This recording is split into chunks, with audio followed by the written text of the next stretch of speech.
औज़ुबिल्लाहिमिनश्शैतानिर्रजीम बिस्मिल्लाहिर्रहमानिर्रहीम। Dear viewers अस्सलाम वालेकुम। उम्मीद करता हूँ आप खैरियत से होंगे। आज हम एनाटॉमी फिजियोलॉजी सेमेस्टर 1 का यूनिट नंबर 2 डिस्कस करने जा रहे हैं, जिसका नाम है होम्योस्टेसिस एंड एडॉप्टेशन। देखिए, बेसिकली होम्योस्टेसिस क्या होती है, एडॉप्टेशन क्या होती है, सबसे पहले हम इनकी डेफिनेशन को समझते हैं। देखिए, आपकी बॉडी के अंदर दो एनवायरनमेंट है। एक आपका इंटरनल एनवायरनमेंट है। इंटरनल एनवायरनमेंट का मतलब है जो आपकी बॉडी का अंदर का एनवायरनमेंट है। एक आपका एक्सटर्नल एनवायरनमेंट है, जो आप सराउंडिंग के अंदर देख रहे हैं, ये जितनी भी चीजें पड़ेंगी, ये आपका एक्सटर्नल एनवायरनमेंट है। तो बॉडी का जो इंटरनल एनवायरनमेंट है उसको मेंटेन करना, दैट इज कॉल्ड होम्योस्टेसिस। अब बॉडी के अंदर डिफरेंट किस्म की चेंजेस आती हैं। ये जब आप पूरा चैप्टर पढ़ेंगे तो आपको बिल्कुल क्लियर हो जाएगा कि होम्योस्टेसिस और नेक्स्ट एडॉप्टेशन क्या होती है। तो होम्योस्टेसिस का मतलब है जब बॉडी का इंटरनल चेंजेस होती है, बॉडी के अंदर किसी भी किस्म की चेंज आ रही है, ब्लड के अंदर चेंज आ रही है, किसी ऑर्गन के अंदर चेंज आ रही है, किसी फंक्शन के अंदर चेंज आ रही है, तो उसको किसी ना किसी तरीके से मैनेज करना, उसको नॉर्मल करना, that is called homeostasis. Adaptation क्या होता है? एडॉप्टेशन का मतलब होता है, नाम से जाहिर हो रहा है, एडॉप्ट करना। यानी आपकी बॉडी आपके एक्सटर्नल एनवायरनमेंट के थ्रू या इंटरनल एनवायरनमेंट के अंदर अपने आप को एडॉप्ट कर रही है। मिसाल के तौर पे कोई एक्सटर्नल स्टिमुलस आया, उसके अकॉर्डिंग उसने बॉडी ने अपने आप को एडॉप्ट किया, तो दैट इज कॉल्ड एडॉप्टेशन। ये जब मजीद हम इस पूरा चैप्टर पढ़ेंगे तो आपको बिल्कुल क्लियर हो जाएगा। सबसे पहले ह्यूमोस्टेसिस। ह्यूमोस्टेसिस का क्या मतलब है कि मेंटेनेंस ऑफ इंटरनल एनवायरनमेंट। जो आपका इंटरनल एनवायरनमेंट है उसको मेंटेन करना, दैट इज कॉल्ड होम्योस्टेसिस। अब मिसाल के तौर पे टेम्परेचर है। टेम्परेचर को किस तरह मेंटेन किया जाता है? मिसाल के तौर पे आपकी बॉडी हाइपरथर्मिया में जा रही है। हाइपरथर्मिया में जाएगी तो बॉडी क्या करेगी? हाइपोथैलेमस उसको डिटेक्ट कर लेगा कि बॉडी हाइपरथर्मिया का मतलब है जब टेम्परेचर आपकी बॉडी का नॉर्मल से एलिवेट कर दिया गया है। अब जब बॉडी का टेम्परेचर नॉर्मल से एलिवेट होगा तो क्या होगा कि आपकी वेजोडाइलेशन होगी। वेजोडाइलेशन होगी तो पेरिफेरस के अंदर ज्यादा ब्लड मूव करेगा। ब्लड मूव करेगा तो इसके अंदर क्या होता है? वाटर होता है। तो आपके जो स्वेट ग्लैंड्स होंगे, जो आपकी स्किन के अंदर प्रेजेंट होते हैं, वो ब्लड से उस वाटर को एब्जॉर्ब करेंगे। वाटर को एब्जॉर्ब करेंगे तो अब फिजिक्स का आपने एक रूल पढ़ा होगा कि जो वाटर की एक खासियत ये है कि वाटर अपने साथ साथ हीट को एब्जॉर्ब करके लेके जाती है। तो जब जो स्वेट ग्लैंड होंगे वो ब्लड से वाटर को लेंगे और एक्सटर्नल जो सरफेस है उसके थ्रू ये इसको इवेपोरेट करवाएंगे। तो जब वाटर इवेपोरेट होगा तो ये आपकी बॉडी से हीट को साथ लेकर इवेपोरेट होगा। तो इस तरह फिर आपकी बॉडी मैनेज हो जाएगी, हाइपरथर्मिया को नॉर्मल करने की कोशिश करेगी। तो ये हमारे पास होम्योस्टेसिस की एक टेम्परेचर की एग्जांपल है। दूसरी glucose. Glucose level in the blood. जब मिसाल के तौर पे आप खाना खाते हैं, कार्बोहाइड्रेट आपने लिया, तो वो जो कार्बोहाइड्रेट है वो क्या है? Simple form of the carbohydrate which is glucose. Glucose के अंदर कन्वर्ट होगा, वो आपकी बॉडी के अंदर, ब्लड के अंदर जाएगा। अब मिसाल के तौर पे आपका जो ब्लड ग्लूकोज लेवल है वो इंक्रीज हो गया है, हाइपरग्लाइसीमिया हो गया है। तो आपका जो पैंक्रियाज है, जो आपका लबलबा है, उसमें आइसलेट्स ऑफ लैंगरेंस हैं, उसके अंदर जो बीटा सेल हैं वो बीटा सेल रिलीज करेंगे इंसुलिन को। इंसुलिन रिलीज होगा तो वो आपके ग्लूकोज को नॉर्मल कंडीशन में लेकर आएगा। अगर इसी तरह आपका ग्लूकोज लेवल ड्रॉप कर गया है, हाइपो ग्लाइसीमिया कंडीशन देखने को मिल रही है, तो यही जो पैंक्रियाज है इसके अंदर जो आइसलेट्स ऑफ लैंगरेंस हैं उसमें अल्फा सेल्स पाए जाएंगे। अल्फा सेल्स क्या सिक्रीट करेंगे? ग्लूकागोन को रिलीज करेंगे। ग्लूकागोन क्या करेगा? वो आपका ये जो ब्लड है, इस ब्लड के अंदर से जो ग्लूकोज लेवल ड्रॉप हुआ है उसको वो ग्लाइकोजन, जो store form of glucose in your muscles and liver होती है, उसको ग्लाइकोजिनोलाइसिस करेगा, यानी कि ग्लाइकोजन को तोड़ेगा सिंपल ग्लूकोज की फॉर्म में और उसको ब्लड के अंदर रिलीज करेगा। और आपका जो ग्लूकोज लेवल ब्लड के अंदर कम हुआ होगा उसको वापस से एलिवेट करके नॉर्मल पोजीशन में लेके आएगा। ये शायद कुछ चीजें आपके लिए न्यू होंगी, कुछ टर्मिनोलॉजी या कुछ ये जो जितना भी कंसेप्ट है, लेकिन आहिस्ता आहिस्ता आप इस चीज को सीख जाएंगे। ये हमारे पास होम्योस्टेसिस है। होम्योस्टेसिस में हमने दो एग्जांपल्स पढ़ लिए। एक टेम्परेचर की एग्जांपल पढ़ ली, एक ग्लूकोज लेवल की एग्जांपल पढ़ ली। टेम्परेचर कैसे? मिसाल के तौर पर टेम्परेचर बढ़ रहा है आपके इंटरनल एनवायरनमेंट का, तो आपकी बॉडी क्या कर रही है, उसको रिड्यूस करके नॉर्मल में लेकर आ रही है। अगर हाइपोथर्मिया हो रहा है, टेम्परेचर कम हो रहा है, तो आपकी बॉडी उसको एलिवेट करके नॉर्मल लेकर आएगी। इस तरह ग्लूकोज का लेवल है मिसाल के तौर पे, वो इंक्रीज हो रहा है, डिक्रीज हो रहा है, तो आपकी बॉडी डिफरेंट मैकेनिज्म के थ्रू, डिफरेंट प्रोसेसेस के थ्रू, पैथवे के थ्रू आपकी बॉडी उसको नॉर्मल करने की कोशिश करेगी। जब नॉर्मल हो जाएगा तो उसको हम कहेंगे होम्योस्टेसिस प्रोसेस। अच्छा, अब कुछ हमारे पास फैक्टर्स हैं जो कि इस होम्योस्टेसिस को अफेक्ट कर सकते हैं। मिसाल के तौर पे डिजीज प्रोसेस है, कोई डिजीज आई, कोई पैथोजन आया, कोई माइक्रोब आया। पैथोजन कहते हैं जो कि डिजीज कॉजिंग एजेंट, ठीक है, जो आपकी बॉडी को हार्मफुल इफेक्ट पहुंचाता है, उसको हम कहते हैं पैथोजन। अब वो बैक्टीरिया भी हो सकता है, वायरस भी हो सकता है, फंजाई भी हो सकता है, कोई भी ऐसा पैथोजन माइक्रो ऑर्गेनिज्म हो सकता है। तो जब बॉडी के अंदर आपका एक पैथोजन एंटर हुआ, उसने क्या किया, उसने आपकी बॉडी के अंदर एक डिजीज क्रिएट कर दी, डिजीज क्रिएट कर दी, इन्फेक्शन क्रिएट कर दिया, तो उस डिजीज प्रोसेस ने आपके इंटरनल एनवायरनमेंट को चेंज कर दिया। इंटरनल एनवायरनमेंट को चेंज कर दिया तो इसका मतलब है आपका होम्योस्टेसिस इफेक्ट हो रहा है। दूसरा स्ट्रेस, अब स्ट्रेस एक्सटर्नल स्ट्रेस भी हो सकता है, इंटरनल स्ट्रेस भी हो सकता है। मिसाल के तौर पे आप बहुत ज्यादा एंजाइटी ले रहे हैं, डिप्रेशन ले रहे हैं, तो उसकी वजह से आपकी बॉडी के अंदर हार्मोनल चेंजेस हो रही हैं। आपका एक साइकोलॉजिकल इफेक्ट होता है जो हार्मोनल चेंजेस को करता है, तो वो जो हार्मोनल चेंजेस हो रही हैं वो भी होम्योस्टेसिस को इफेक्ट कर रही हैं। नॉर्मल बॉडी का मैकेनिज्म जो फंक्शन उसको रेगुलेट नहीं कर पा रही सही तरीके से, उसको हम होम्योस्टेसिस पर इफेक्ट डालेंगे। तीसरा लाइफस्टाइल चेंज, अब मिसाल के तौर पे आप लाइफस्टाइल को चेंज कर रहे हैं, आप खुराक ऐसी खा रहे हैं या कुछ भी ऐसा काम कर रहे हैं जो कि आपकी नॉर्मल बॉडी फंक्शन पे इफेक्ट डालता है, दैट इज कॉल्ड होम्योस्टेसिस का एक फैक्टर है जो कि होम्योस्टेसिस पे इफेक्ट डाल रहा है। इस तरह मिसाल के तौर पे कोई इंजरी हो जाती है, कोई ट्रॉमा हो जाता है, जैसे कि हम एग्जांपल लेते हैं कि आप जा रहे हो, आपका आरटीए हो जाता है, रोड ट्रैफिक एक्सीडेंट होता है। रोड ट्रैफिक एक्सीडेंट में मिसाल के तौर पे किसी पेशेंट का बाजू कट गया, बाजू कट गया तो उससे ब्लीडिंग बहुत ज्यादा होगी। अब ब्लीडिंग हो रही है तो वो उसका जो हाइपोवोलेमिक कंडीशन में जा रहा है, हाइपोवोलेमिक कहते हैं जब ब्लड का वॉल्यूम डिक्रीज हो जाता है। नॉर्मल बॉडी के अंदर ब्लड का वॉल्यूम कितना होता है, 4 से 5 लीटर। ये मैन टू वुमेन वेरी करता है, बट इसकी जो रेशियो है वो 4 टू 5 लीटर है। तो इंजरी की बात करें तो मिसाल के तौर पे कोई इंजरी हो जाती है तो आपका ब्लड लॉस हो रहा है। जब ब्लड लॉस हो रहा है तो आपका जो होम्योस्टेसिस है, इंटरनल एनवायरनमेंट है, वो चेंजिंग में, उसमें चेंजिंग आ रही है, उसमें जो है वो इरेगुलेरिटी आ रही है। तो उसको हम कहते हैं कि ये भी एक ऐसा फैक्टर है जो कि होम्योस्टेसिस को अफेक्ट कर रहा है, यानी कि जो आपका इंटरनल एक एनवायरनमेंट है उस पर इफेक्ट डाल रहा है। तो उसको हम फैक्टर्स में डिनोट करते हैं। डिहाइड्रेशन है, डिहाइड्रेशन का मतलब है कि जब आप बहुत ज्यादा कम पानी पीते हैं, जब आप कम पानी पिएंगे तो डिहाइड्रेशन देखने को मिलेगी। इस मिसाल के तौर पे आप डेली रिकमेंडेड कितना पानी है कि 8 गिलास आपने डेली, एटलीस्ट 8 गिलास आपने पानी के पीने हैं।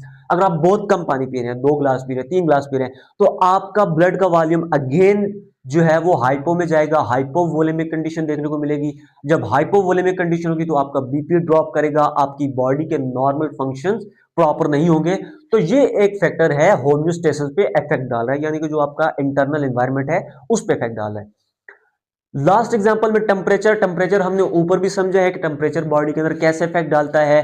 तो टेम्परेचर अगर अप हो रहा है, डाउन हो रहा है, अच्छा, अगर मिसाल के तौर पे टेम्परेचर अप हो रहा है तो ये कैसे बॉडी का होम्योस्टेसिस इफेक्ट करता है। आपको पता है जितने भी आपके बॉडी के अंदर एंजाइम्स या हार्मोन्स है, ये मोस्टली प्रोटीन इन नेचर होते हैं।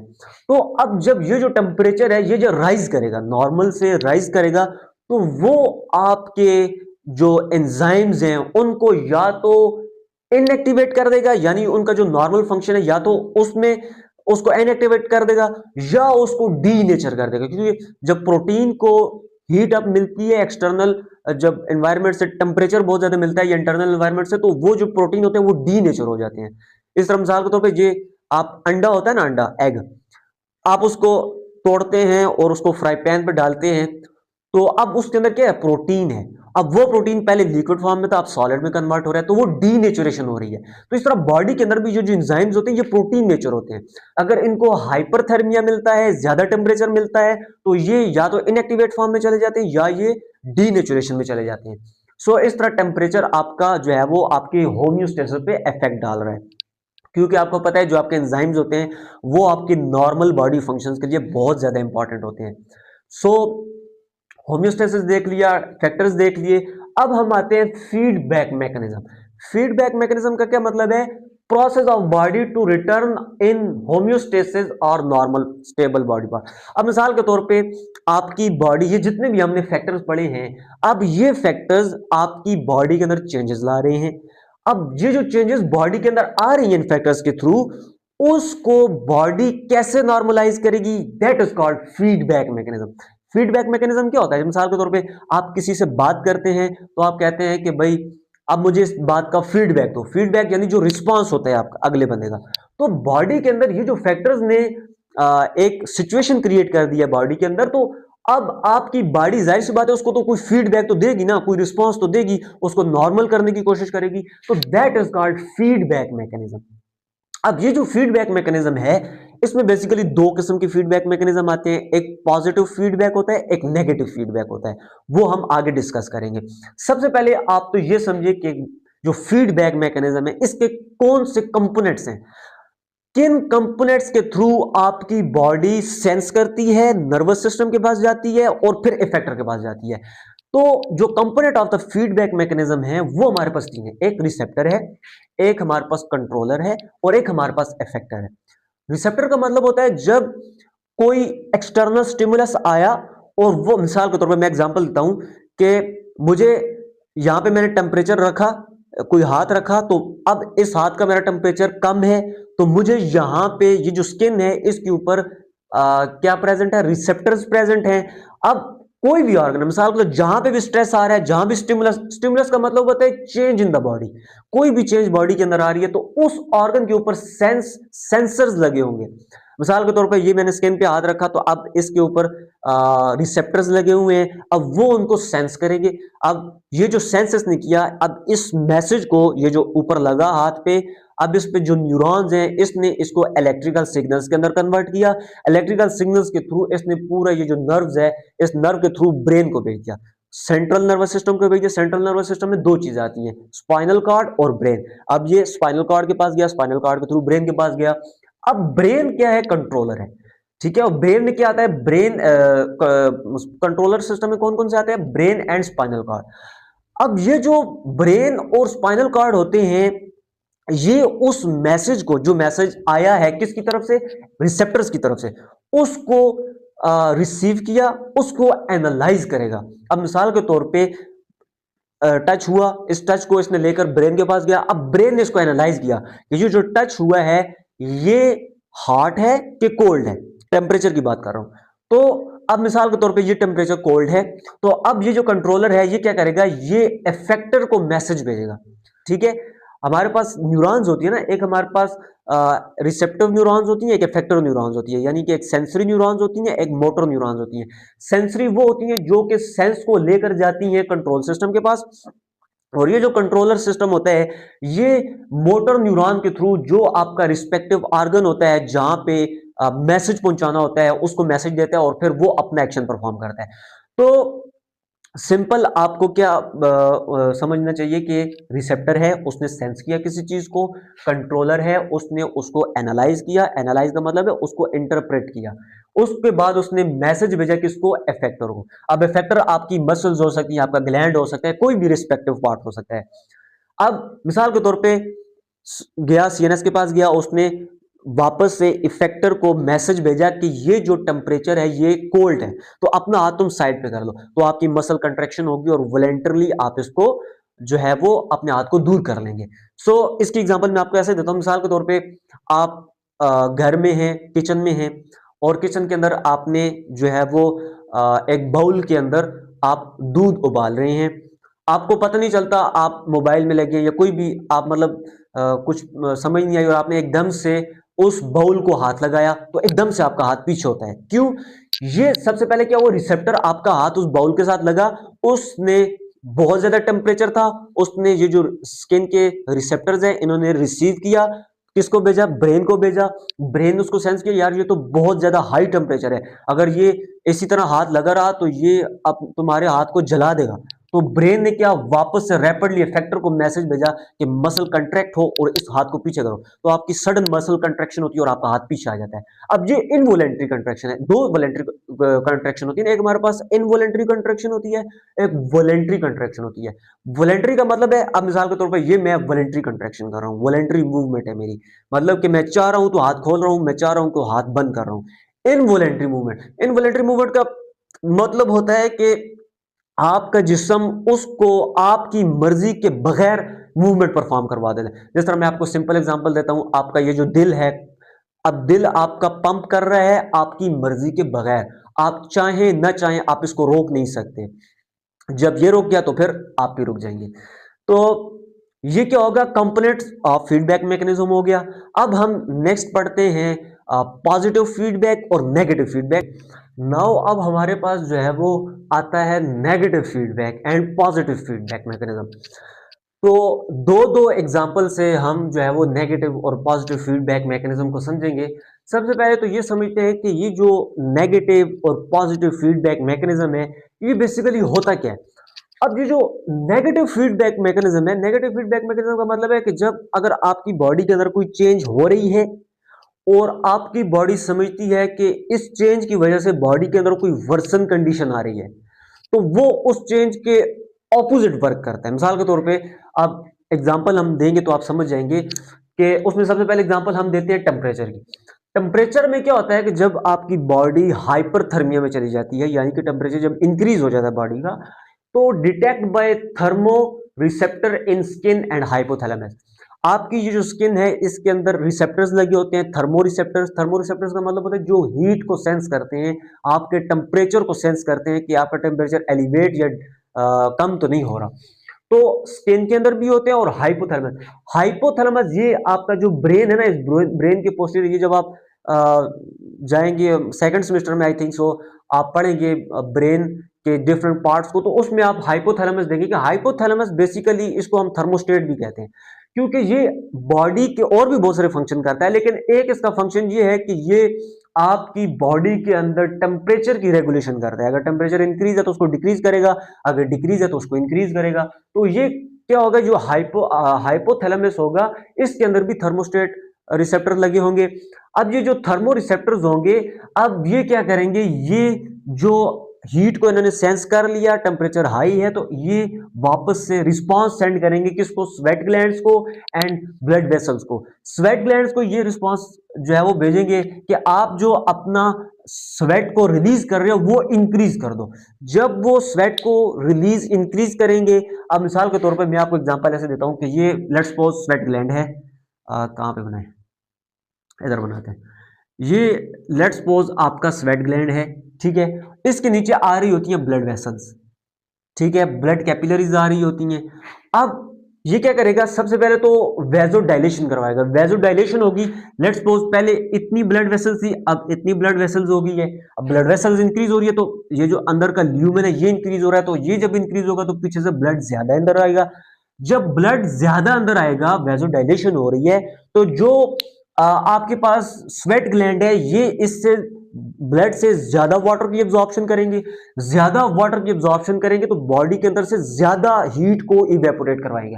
तो इस प्रोसेस से ये आपका जो हाइपोथैलेमस है ये आपका बॉडी का टेम्परेचर हाइपरथर्मिया से नॉर्मल करता है। इसी तरह रिवर्स की बात करते हैं तो मिसाल के तौर पे अगर हाइपोथर्मिया में चला गया पेशेंट, टेम्परेचर बॉडी का रिड्यूस हो गया है, तो आपका ब्रेन जो हाइपोथैलेमस है उसमें थर्मो रिसेप्टर्स लगे हुए हैं, वो दोबारा से डिटेक्ट करेंगे कि भाई इसके अंदर तो हाइपोथर्मिया, टेम्परेचर रिड्यूस हो रहा है, तो वो यही वेजो कंस्ट्रक्शन करवा दे। अब जब टेम्परेचर ज्यादा था तो वेजो डायलेशन हुई थी, वेसल्स को डायलेट किया गया था ताकि ज्यादा ब्लड आए और ज्यादा वाटर की इवेपोरेशन के थ्रू बॉडी के अंदर से हीट को निकाला जाए। अब जब वेजो कंस्ट्रिक्शन होगी किस में, जब हाइपोथर्मिया हो रहा है, जब टेम्परेचर बॉडी का रिड्यूस हो रहा है, तो उसमें आपको वेजो कंस्ट्रिक्शन देखने को मिलेगी। लेट्स सपोज पहले इतनी ब्लड वेसल्स थी, अब उसको कम करके नैरो कर दिया गया ताकि कम ब्लड इधर आए और कम हीट इवेपोरेट हो, यहां से बाहर जाए। तो ये इस तरीके से जो है वो नेगेटिव फीडबैक मैकेनिज्म वर्क करता है। मिसाल के तौर पे कोई, अब देखिए वही आप डेफिनेशन तो देखते हैं, ओपोज और resist a change in body internal environment. जब कोई बॉडी के अंदर चेंज आ रहा है, कोई स्टिमुलस आ रहा है, तो वो उसके अपोज में, उसकी रेजिस्ट में ऑपोजिट वर्क करेगा। अब जिस तरह टेम्परेचर इंक्रीज हो रहा था तो वो उसको डिक्रीज करेगा, अगर टेम्परेचर डिक्रीज हो रहा है तो वो उसको इंक्रीज करेगा। सो आई होप सो आपको समझ आ गया होगा। इसके बाद हमारे पास दूसरी एग्जांपल है कि जो आपका पिट्यूटरी ग्लैंड होता है वो रिलीज करता है एफएसएच को, फॉलिकल स्टिमुलेटिंग हार्मोन को।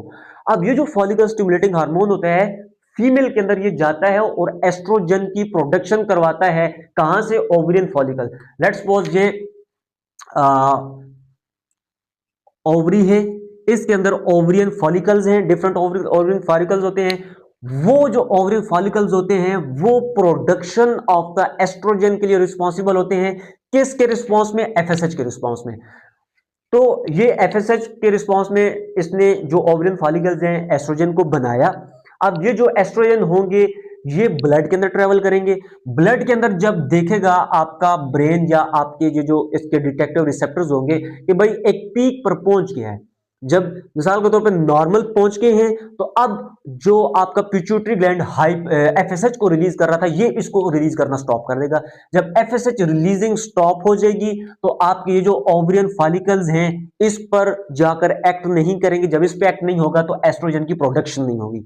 एस्ट्रोजन की प्रोडक्शन नहीं होगी तो वो नॉर्मल कंडीशन में आ जाएगा। इसी तरह इसका ऑपोजिट मैकेनिज्म समझते हैं कि मिसाल के तौर पे ब्लड के अंदर ये जो एस्ट्रोजन लेवल है ये डिक्रीज हो गया है, तो ये जब जो आपका पिट्यूटरी ग्लैंड होगा ये सेंस करेगा कि जो एस्ट्रोजन लेवल ब्लड के अंदर है वो डिक्रीज हो रहा है, तो वो क्या करेगा? एफएसएच की प्रोडक्शन को इंक्रीज कर देगा। यानी कि एक तरफ से कम हो रहा है तो वो एफएसएच को इंक्रीज कर रहा है, ओपोज इफेक्ट शो कर रहा है।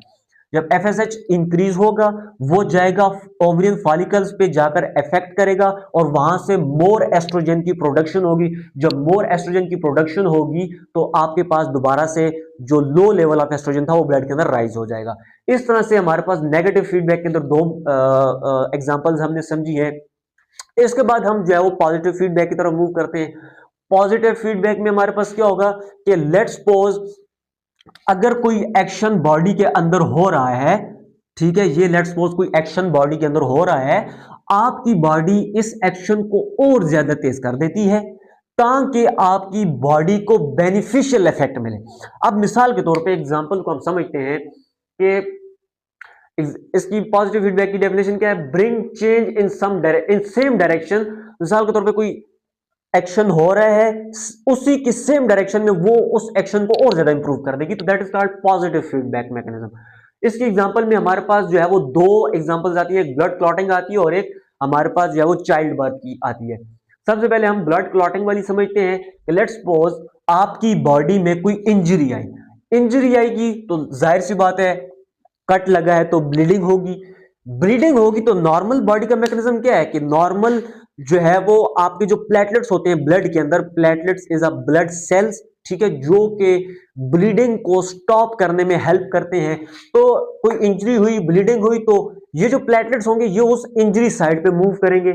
इंजरी साइड पे मूव करेंगे तो अब वहां पे लेट्स सपोज ये ब्लड वेसल है, ठीक है, यहां से इंजरी हो गई और आपका जो ब्लड है वो बाहर की तरफ लॉस कर रहा है। अब जब बाहर की तरफ लॉस कर रहा है तो होम्योस्टेसिस पे इफेक्ट डाल रहा है, ब्लड का वॉल्यूम डिक्रीज हो रहा है जो कि बहुत ज्यादा नुकसानदेह होगा। अगर आपका ब्लड बहुत ज्यादा निकल रहा है, हाइपोवोलेमिया हो रहा है, ठीक है, तो वो आपको लाइफ थ्रेटनिंग कंडीशन में लेकर जा सकता है। तो आपके ये जो प्लेटलेट्स यहां से आ रहे हैं आ रहे हैं आ रहे हैं, वो इस पे एक प्लग बना देंगे, एक प्लग बना देंगे, तो इस तरह से आपकी ब्लीडिंग रुक जाएगी। ये नॉर्मल मैकेनिज्म है।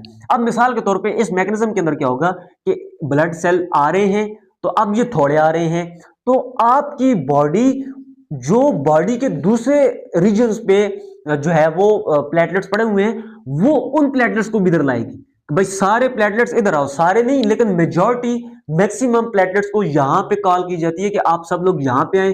यहां पे आते हैं, ज्यादा प्लेटलेट्स आएंगे तो जल्दी प्लग फॉर्मेशन होगी। जब प्लग फॉर्मेशन होगी तो ये ब्लड वेसल दोबारा से अपने नॉर्मल स्टेट में आ जाएगी और जो ब्लीडिंग पहले हो रही थी उसको स्टॉप किया जाएगा। तो इसमें हमने क्या देखा कि पॉजिटिव फीडबैक में ये जो एग्जांपल ब्लड क्लॉटिंग की है इसमें ब्लीडिंग हो रही है, प्लेटलेट्स नॉर्मली आ रहे हैं। अब वो जो प्लेटलेट्स नॉर्मली आ रहे हैं, बॉडी समझती है कि ये कम है, मैंने और ज्यादा भेजने हैं ताकि बॉडी को बेनिफिशियल इफेक्ट मिले। तो वो जो नॉर्मल ब्लड प्लेटलेट्स आ रहे थे अब और ज्यादा आने लग गए हैं ताकि जो आपकी बॉडी को बेनिफिशियल इफेक्ट मिले और आपकी ब्लीडिंग को स्टॉप किया जा सके। दूसरी एग्जांपल आपके पास क्या आती है? दूसरी एग्जांपल आपके पास आती है चाइल्ड बर्थ की।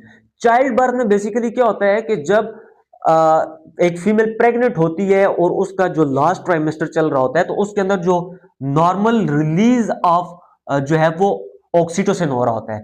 नॉर्मल उसको जो लेबर पेन होता है वो लास्ट ट्राइमेस्टर में थोड़ा इंक्रीज हो जाता है। किसकी वजह से? ऑक्सीटोसिन की वजह से।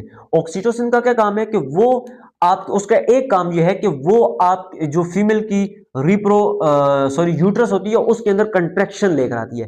कंट्रैक्शन ये उसको पहले से तैयार कर रही होती है कि जब बेबी बर्थ होगी तो वो जो कंट्रैक्शन होगी वो मोर स्ट्रांग होगी, तो उस वजह से बेबी जो है वो बेबी बर्थ हो जाएगी। तो लेट्स सपोज ये फीमेल की ओवरीज है, ये आगे यूट्रस है और आगे सर्विक्स है। अब ये जो सर्विकल कैनाल है, जब लेट्स सपोज बेबी बर्थ होने जा रही है, डिलीवरी होने जा रही है, अब ये जो बेबी है ये जब नीचे की तरफ आएगा, सर्विक्स को टच करेगा, तो ये जो सर्विक्स है ये इंपल्सेस भेजेगा किसको? ब्रेन को। ब्रेन को इंपल्सेस भेजेगा कि भाई अभी बेबी बर्थ होने जा रही है। तो अब ये ब्रेन क्या करेगा? मोर ऑक्सीटोसिन को रिलीज करेगा। ऑक्सीटोसिन कौन रिलीज करेंगे? पिट्यूटरी ग्लैंड्स आपको ऑक्सीटोसिन रिलीज करती हैं।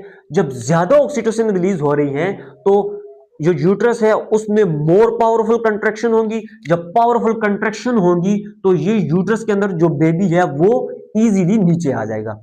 ये हमारे पास पॉजिटिव फीडबैक की दूसरी एग्जांपल है, जिसके अंदर हमने सिंपल क्या पढ़ा कि मिसाल के तौर पे अब पहले से ऑक्सीटोसिन रिलीज हो रहा है, बॉडी क्या करेगा? सेम डायरेक्शन में उस मैकेनिज्म को इंक्रीज कर देगा। पहले से ऑक्सीटोसिन रिलीज हो रहा है, जब चाइल्ड बर्थ होने जा रही है तो आपका ये जो ऑक्सीटोसिन है ये और ज्यादा रिलीज होने लग जाएगा ताकि ये जो यूट्रस है इसके अंदर पावरफुल कंट्रैक्शन आए और पावरफुल कंट्रैक्शन के साथ ये बेबी नीचे की तरफ मूव करे।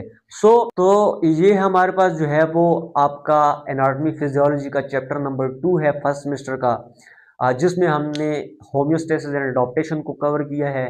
इंशाल्लाह नेक्स्ट लेक्चर के अंदर हम चैप्टर नंबर 3 को डिस्कस करेंगे और उम्मीद करता हूं कि ये वीडियो लेक्चर आपको समझ आया होगा, पसंद आया होगा। इसके साथ मुझे दीजिए इजाज़त और मिलते हैं एक नेक्स्ट वीडियो में। तब तक के लिए अल्लाह हाफिज़।